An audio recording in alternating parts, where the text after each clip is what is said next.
Hello again and welcome.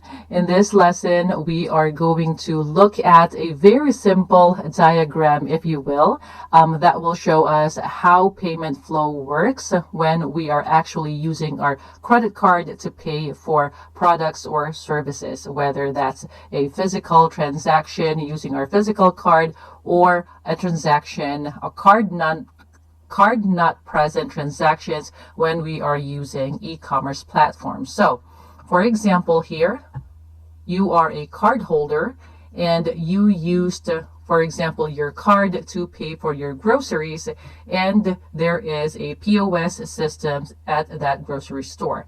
Or you also use your card to pay for the things that you bought off of Amazon.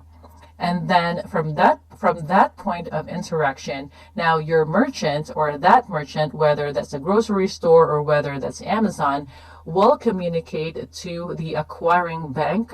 So again, that will be the bank of the merchant. And then we're just going to simplify this process because sometimes it gets a little complicated when you use the payment gateway or payment processor. And actually, this process right here can also be performed by the acquiring bank. And so we're just going to use acquiring bank for the sake of simplicity. And then after you provide your card information to either Walmart or Amazon, then the acquiring bank will communicate to the card networks. That will be the Visa, MasterCard, Amex, Discover, JCB, or Union Pay, and then they will determine the issuing bank.